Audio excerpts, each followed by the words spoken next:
Hey guys, happy Saturday to everybody. Thank goodness it's the weekend. I've been struggling my way through my week because it's been just so extremely busy. If you hear shuffling, it's because Rue is on the bed behind trying to get comfortable, and she starts growling as she's finding a spot and digging a spot. I don't know. She's silly, but I wanted to come on and make this video. One, because I just have not done a thing with my dolls all week because I've been so busy and I've really missed, especially little Miss Monroe here. And I thought it would be very fitting for me to have her on while I talk about this very specific topic. And the title will seem a bit dramatic. How the hell did this happen? Even though it's not spelled out. Because it's something I want as many people, I'm hoping it'll draw people to at least come click on the video, because I think it's important information for everybody to hear that owns any type of doll, but this is going to be mainly specific to silicone. And the topic is going to be talking about damage done to silicone dolls. Or it could be to vinyl reborns. It could be damage to any collectible doll. And that really is a topic that I don't think it's discussed enough until something happens and it causes some sort of turmoil. And that's usually when you'll hear collectors talking about it, because it's not something in the forefront of your mind until there's an issue necessarily. So I wanted to talk about this specifically because one of my friends, who is quite well known in the dolly world, recently sold, I want to say recently, it's been a few months since she sold a silicone doll to another collector. And it was not a brand new doll that she had painted. It was a doll from her collection that was made by a very well known artist, but the doll itself was several years old. Okay, even though the doll was in great condition, the doll was still of a certain age. Okay, and let's just put it out there, like when you buy, especially, I mean, this could be for both vinyl and silicone, but I'm going to mainly just address silicone, but know that this can happen with vinyl reborns as well. But this, because it's very specific to the silicone doll, I'm going to just talk through the silicone part of it because it's a higher risk, higher chances that there's a greater chance that a doll can get damaged if it's a silicone. In my eyes, I think they're just have way more that can have something happen to them. So we buy a ton on the secondary market. It's one of my most favorite places to go to get a doll. I've gotten most, or I will say I got her on the secondary market. She was pretty much new, but still, I've gotten some of my most beautiful babies on the secondary market from other collectors. Or some people like to call it second-hand market. It depends on how you use the term. Same thing though, it means the same thing. But you have to remember, I'm just gonna lay this out there and I'm gonna try to be as blunt, and I don't mean it to come off as condescending or, talking down to people. I'm just gonna talk matter-of-factly because these are just, to me, this is basic knowledge that every collector should understand when you buy any doll from the secondary market. If the doll is not brand new, which hence the term secondary market, second-hand market, you don't know the history of that doll. You might ask about the history, especially we're talking silicone here. You don't know what previous collectors have done with their dolls. They can tell you whatever, you can ask questions and they can say whatever they can say. But if it's traveled through multiple hands, it's hard to understand what exposure to different scenarios, overhandling, bathing, excessive dressing, or children being able to access the dolls and handle them gruffly. You don't know what potentially is in a doll's history unless you're buying from the one and only collector that has had the doll the whole time directly from the artist, and they're very truthful and honest when they tell you what the doll's been exposed to. I have found that there are rare number of dolls that people really even ask for the doll's history. They usually go based on how the doll looks when they see the doll being advertised for sale. And a lot of collectors don't think to ask. I have always asked when I purchase a doll from another collector if they know the doll's history. Do they know how many mommies the doll has had and who they were, if they're willing to share? And also the important things of, was the doll ever bathed? Was the doll ever modified? Does the doll have corrected boo-boos? Or does it have boo-boos? Does it have matting issues? Does it have paint issues? Has it been rerouted? Has anything been changed on the doll? I have like a whole list of questions that may seem excessive, but it works for me because then I get peace of mind that I've at least learned all I can about the doll to make an educated, comfortable purchase, especially when we're talking silicones. Even what we call a more affordable silicone is a ton of money. It's a lot of money, so you have to ask these questions, or else you might be buying a problem.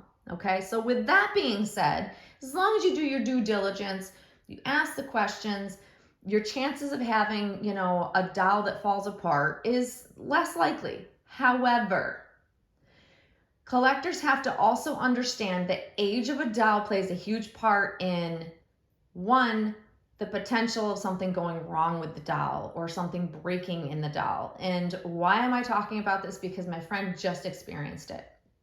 So now I'm going to get to the story of what happened. So my friend sold a silicone doll, high-end silicone doll, but it was an older silicone doll, right? My friend has been collecting silicone dolls for a very long time. She knows how to care for them. She's very careful with them. She's also very upfront about anything that's changed to the doll. If the doll is boo-boo, she's very reputable. Okay, I would trust to buy any doll from her, hands down. Now, the person who purchased this doll from her, it was a few months ago.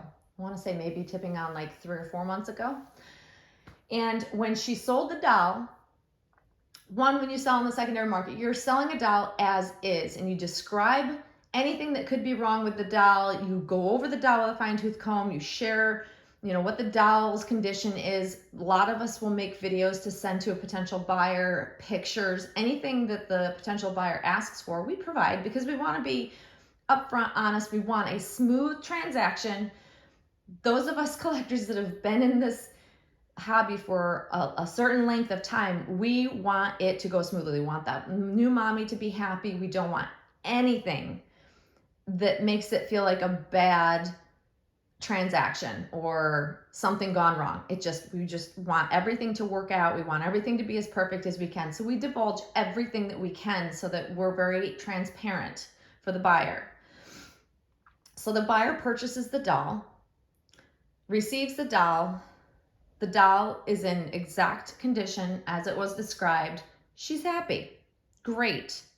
So at that point in time, once a collector receives a doll they've purchased, they've looked the doll over, they acknowledge that the doll is beautiful, it's what they thought it was, and they tell the seller they're happy, content, that is the end of the transaction. That's it. Done. The sellers, what's the word I'm looking for? Their part and their liability for the doll is done at that point. They no longer own the doll. Whatever happens from here on out is not their problem any longer. Okay? So let's fast forward to currently, a few months later, after the collector who purchased the doll has had the doll for a few months, enjoyed the doll, handled the doll regularly. Like, we don't know what people do with the dolls that we sell to them. We don't. Once they're gone, you have to trust that they're going to take good care of them, but that's the end of it for us as a seller. And what has happened is my friend was contacted that there was something that broke in the doll like a week or two ago. And that collector had some sort of impression that it would be my friend who sold her the doll her problem to either give a refund of some sort or discount, because in the buyer's eyes, they thought, well, the doll must have been defective. If my jaw could physically hit the floor, it would right now, because that's ridiculous. So crazy to me, it seems crazy, and some of you out there might not understand. And if you're newer to collecting, you might not understand. Sellers don't offer warranties to their dolls. Even most artists, I'm finding, don't offer warranties anymore because they cannot guarantee how someone handles a doll. And literally, you're talking about a doll of a certain age, and I'm talking several years old. Great condition, but still several years old. So the potential of something breaking in a silicone doll that is over 5, 6, 7 years old, if you're handling it regularly, that you're going to run the risk of something happening to it. If you handle any doll, I don't care if it's brand new, if you're handling a doll a lot, or you allow children to handle the doll, or you change the doll every day and you're handling it like you would a child every single day, it's gonna have wear and tear. So then you add age to that, and you may end up breaking something on the doll, but we don't know how people handle their dolls. What I consider to be rough handling may be very normal and seem very, it's just fine in the eyes of another collector. We all have our opinions on what's the right way to handle our dolls, what's too much, what's too little. It's all relative to each collector. And so the fact that my poor friend had to even go through this, one, it's very stressful, it's upsetting, it's very hard to deal with when you get into some sort of dispute over a doll that someone has had in their possession for a number of months and enjoyed the doll, and something breaks. Whose fault really is it? It's nobody's fault necessarily. Nobody sets out like, how does this happen? How the hell does this happen? It happens because these are works of art. They're one of a kind pieces of artwork. They are cute as can be, super cute, super cuddly, meant to enjoy. However, you have to have realistic expectations depending on how you choose to enjoy your doll. I have enjoyed Monroe for more than 4 years, going on 4.5 years now. And I have been very careful with her. Some people have actually said I'm overcautious and how can you possibly enjoy that? I've heard it all. I don't, how could I possibly enjoy a doll that you don't change on a regular basis, and you don't do this and you don't do that, and you've never bathed and this and that. It's how I choose to carefully enjoy my doll. I enjoy her thoroughly. I hold her, but I take precautions. I make sure my skin is never touching her silicone that could be with lotions, perfumes. I'm aware of all of that. I wash my hands before I pick her up and know that I'm going to touch her or change her, because I want to make sure my hands are clean. I properly spoke with the artist on what their thoughts are on the proper handling and ways to care for a silicone doll for the longevity of the doll. And I followed those instructions. And the first thing that comes to mind that I know a lot of collectors are doing, and this is controversial, is that they bathe their dolls. Some people bathe them regularly. Those dolls are not going to hold up. The best artists will tell you that these are not meant to be bathed, although they know collectors will bathe them because they treat them as they are a living child. And that's fine, but you have to also understand that if you're bathing your doll, you're most likely going to damage it. And if you're bathing it regularly, it's going to happen quicker rather than later on. And a lot of people wonder how so many dolls get damaged. Well, it's because we have collectors that are truly treating their dolls like they are living newborn babies, and they're not. They're works of art. At the end of the day, you have to use caution if you want your work of art to stand the test of time. I truly believe that. And I'm looking at this doll that's more than 4 years old, who I have changed regularly, I've handled regularly with care, I've never put water on this doll. Never. I've not washed her hair. I've not sprayed it down. I flatten it out, call it good. I don't do much of anything with her hair. She's got a full head of hair still. She is not missing any paint. She's not missing any matting. She's not had boo-boos. I have not had to have a repair. And the less that I do with her as she ages, the longer she'll last. That's truly how I feel. So to tie this back in, because these are my beliefs. You believe whatever you want, but I'm telling collectors out there, I'm telling everybody that's watching this, if you choose to handle your doll a lot, if you choose to change your doll a lot, if you choose to hold your doll and its skin to silicone, and you wear perfumes and lotions, most of us do, anything that's a chemical that you're coming in direct contact with the silicone can interact with it or react with it and affect the matting and the paint, because it's all chemicals. We never know how long these dolls are going to last, so I'm going to do everything in my power to prevent anything bad from happening. It's not to say that something won't happen to Monroe down the road. Anything can happen with these dolls. But if I'm careful, it's less likely to happen, and I will stand firm on my beliefs that I do not believe these dolls should be bathed at all. I do not think they are meant to be bathed. I've seen what happens to even some of the very best, well-painted, well-cured dolls lose paint after they have been bathed. And it might not happen immediately. It might happen after someone sells the doll on and it's traveled through multiple hands, and then it becomes someone else's problem down the road. It's happened to me, by the way. That's how these things happen. Because we sell our dolls. Majority of us will sell most of our dolls on at one time or another. Majority of collectors nowadays, they cannot afford to keep every doll. So even though you buy with the intention of, I'm never going to sell the doll, so it doesn't matter if damage gets done to the doll because I'm never going to sell it. Well, never say never, because sometimes when you think you're never going to sell a doll, you're most likely going to end up selling the doll, especially if you want another one bad enough and you need the funds through selling other dolls. So you end up potentially giving someone else your problem because you weren't careful. However, this is not the case with this situation. I know that my friend handled her doll very carefully. I know that she did not mishandle the doll, overhandle the doll, you name it. She didn't even have the doll that long in which to, to have done damage to the doll. So whatever happened with the current collector that purchased the doll, it's not my friend, the seller's fault.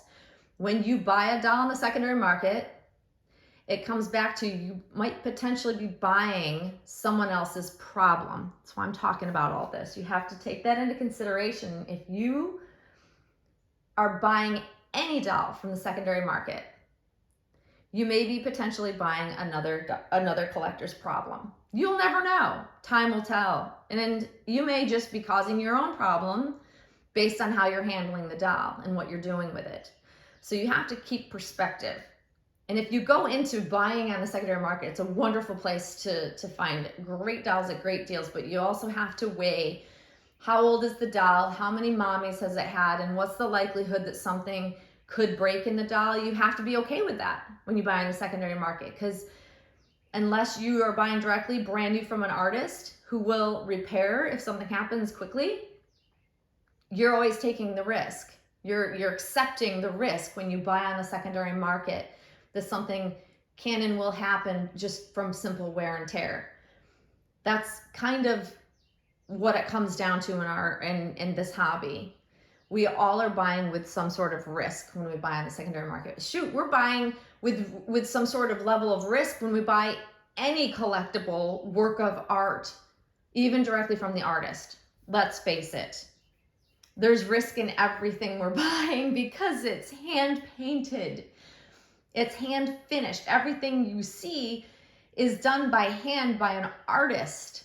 So it leaves a lot of room for things to go wrong or things to happen. And this hobby is risky. It's risky for any hobby that's a collectible art type of hobby. Let's face it. But you have to be okay with that. And for those collectors out there that think that there's some sort of seller warranty that you can fall back on if something happens to the doll, no. You buy the doll as is. When I sell a doll in the secondary market, I mark it on the invoice. It is sold as is. There's no warranty. There's no return unless they get the doll and it's like literally, not what's described. I'm protecting myself because I've been in this boat before, And I think newer collectors are under the impression that it's kind of like going to Walmart and getting a plastic baby doll, and if something happens to it in 3 months, they can take it back and return it and get a refund. That's not how this works. This hobby is very unique, very different. You can't just return something 3 months later because you broke it. It's just not how it works. And the stress and strain, and I'm sure my friend was upset through this whole thing. I've been there, I've experienced it, and I don't wish it on anybody because it's not fun to have to deal with. But once a collector receives a new doll from another collector, once the buyer receives the doll from the seller, that's it. Once you have accepted that the doll is okay, as described, you're happy, there's no warranty. There's no going back if you damage the doll down the road. But just keep in mind, if you want to maintain a doll's, quality, you want to maintain the fact that they are in good condition, you want to keep them in good condition, then keep that in the back of your mind as you're handling the doll. My higher end dolls, I've always handled quite a bit less than dolls that are, I have less money invested in. And it's served me well over the years. Like I said, people pick at me, people think I'm too cautious and I don't, my arguments don't hold water, blah, blah, blah. It doesn't matter. Every collector has to do what's in their comfort zone. And my comfort zone is to handle with care. Err on the side of caution, always. And like I said, it served me well over the years. I think that it's unfortunate when damage happens to a doll. It's heartbreaking. Even if you're the one that caused it, it is heartbreaking. Absolutely heartbreaking. I've had literally dreams where something has happened to Monroe, like bizarre dreams, because it's a fear, because I don't want something bad to happen to her. I don't want to damage her. I don't want, I want her to stay intact. I want her to stay as perfect as I possibly can for as long as I can so I can continue to enjoy her. But the fear is always there. That's just me. But at the end of the day, also, I understand that collectors own their dolls. They can do with them whatever they please.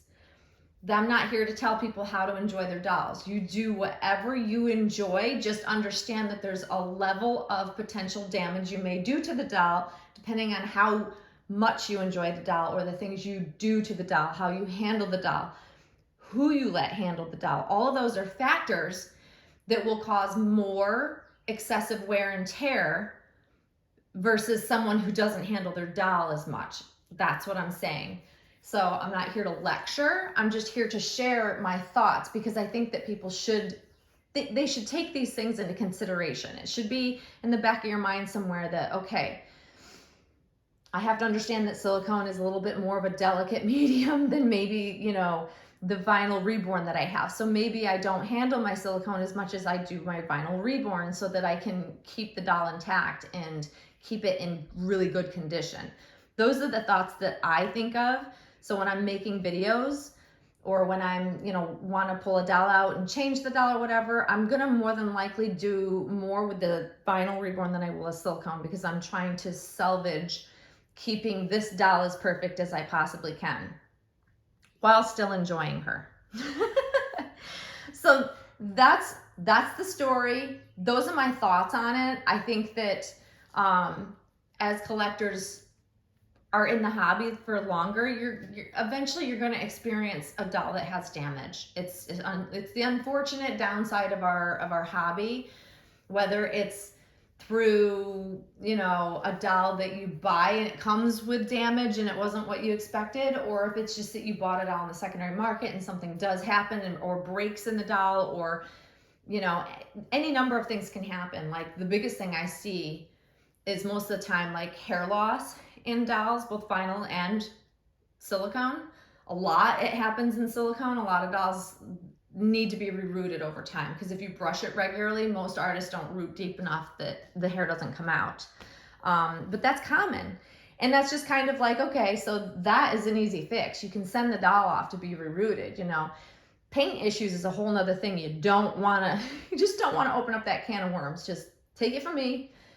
Once you have a silicone doll that has peeling, matting, or painting, and or both, you don't want it because it's impossible to fix. And artists don't like doing it. It's way more work to fix and repair a silicone doll's painting than it is to just make a new one. And most artists stopped doing those repairs anymore because they're too time consuming. They don't have time to do it, and it's just too many dolls out there that they would have to be fixing. So, you know, keep that in mind. I just want people to be well educated, well informed, so that if you understand these things, it might make everybody's collecting experience better.